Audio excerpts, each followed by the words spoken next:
ang pag-angkon ug ang paglimod kang Kristo. Mateo 10 versikulo 32 hangtod sa 33. Ang muila ug muangkon kanako atubangan sa mga tao, angkonon ko usab atubangan sa akong amahan didto sa langit.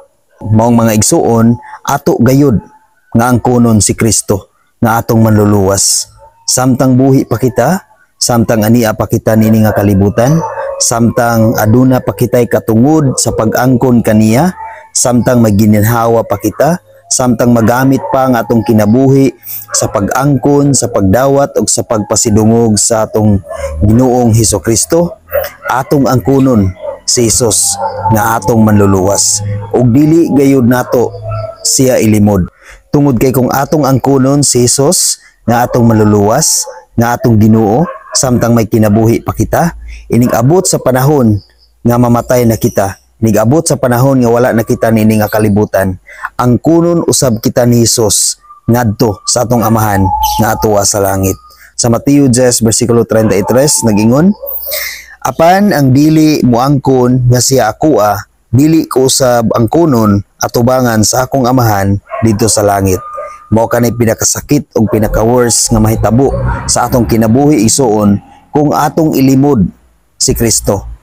Kung dili nato siya ang kunon, kung atong ibaliwala si Kristo, samtang buhi pa kita, samtang may kinabuhi pa kita, dili usab kita niya ang kunon ngadto sa atong amahan nga atuwa sa langit. Ug kun dili kita ang kunon sa atong amahan nga atuwa sa langit, sigurado nga mataktak gyud kita sa lake of fire. Ug kana igsuon, kung mataktak na ikaw diha sa impierno, wala na gyud ikay kagawasan. Maghilak na ka sa kasakit ug magantos na ka diha sa kainit. Apan kun imong angkonon si Kristo nga atong Ginoo, nga atong Savior, nga maoy nagluwas kanato, angkonon usab kita niya ug luwason usab kita niya.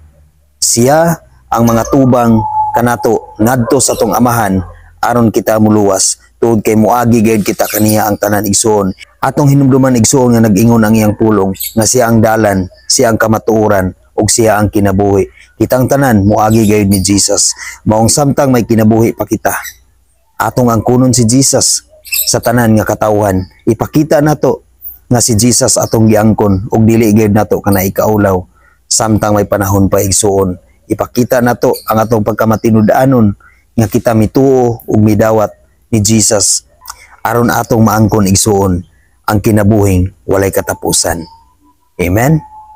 God bless sa tanan.